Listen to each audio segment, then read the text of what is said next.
Welcome guys! Just me! Hello guys! Andito tayo ngayon sa Piazza Dante at tayo ay nandito sa may malapit sa station ng bus at ng tren. Ayan po yung bus ng station po yan ng bus yung nasa likod ko.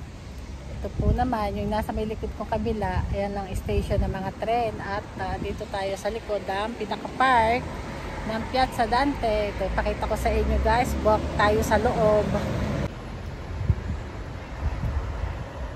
Pakita ko saglit sa inyo ang loob ng park. Let's go!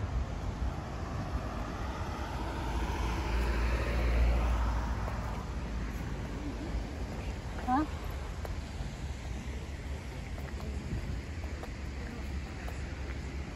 Ito po ay Piazza Dante. Sa Trento po ito. Ito, tingnan nyo naman, dami dito kalapate. Kalapate oh. Kahit daisan nyo sila, hindi sila mailap. Yung mga kalapate dito, kan sila, libero silang makagala-gala, makapaglakad-lakad. Ayan, ang Piazza Dante. Bali, estatwa po yan.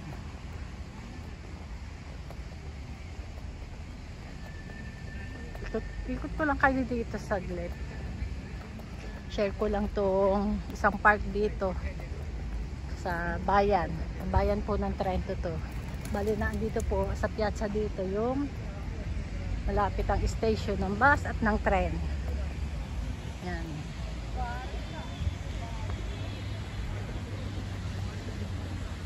Punta tayo sa may kabilado, meron doon may fountain.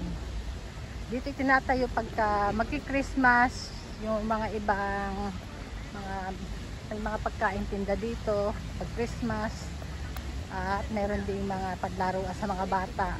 At yung bahay ni Babbo Natali, bahay ni Santa Claus, dito nilalagay.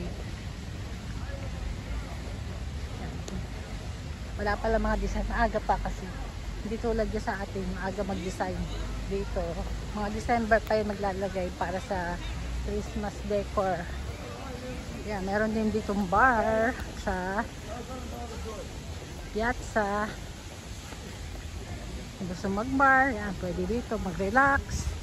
At yan, hanggat nakapag-relax, merong water fountain. Yan, waterfalls. Wow, ganda. Pag gabi po yan, may ilaw yan, iba-ibang ilaw. Daming bibi. Dito pakita ko guys ang bibi. Mga naliligo sila dito sa maliit na tubig na to. Naalpasan kasi sila pagka gantong mainit ang panahon. Ngayon pag inverno, winter, tinatago yung mga, meron silang pinakabahay nila. Yan ang mga bibi.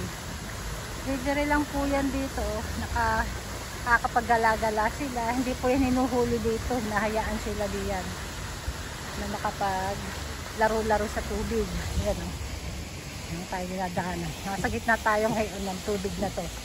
Merong maliit na tulay. Ayan o.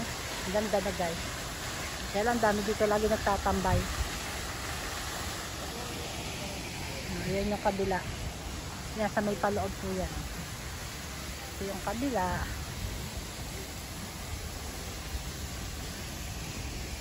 Bali itong daang ito, papunta na po ito sa may loob ng Chita, sa loob ng bayan. At tayo doon nakapark, balik na tayo at mamaya na kasi babalik pa rin kami mamaya. At meron kami, susundo ako sa anak ko mamaya.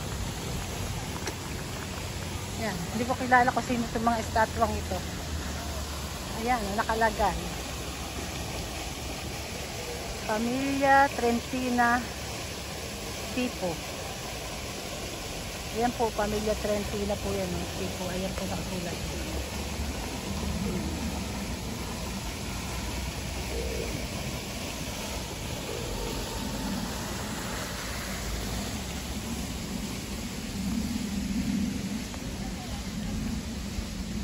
Nandito lang po tayo sa sentro ng bayan ng Trento. Kaya naandito yung istasyon ng bus at ng tren.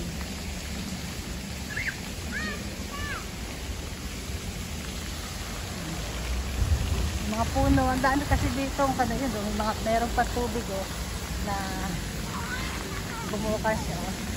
Pag pinitindot siya, bukan yung tubig. Ayan. Nawawala ang tubig niya. Ayan yung fountain.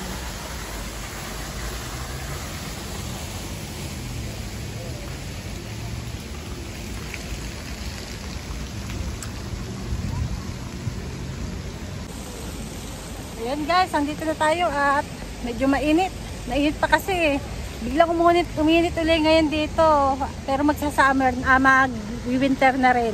Ayan guys, sinare ko lang po sa inyo ang maliit ditong lugar ng Trento. Pero maganda po dito. Tourist spot din po itong Trento pag summer.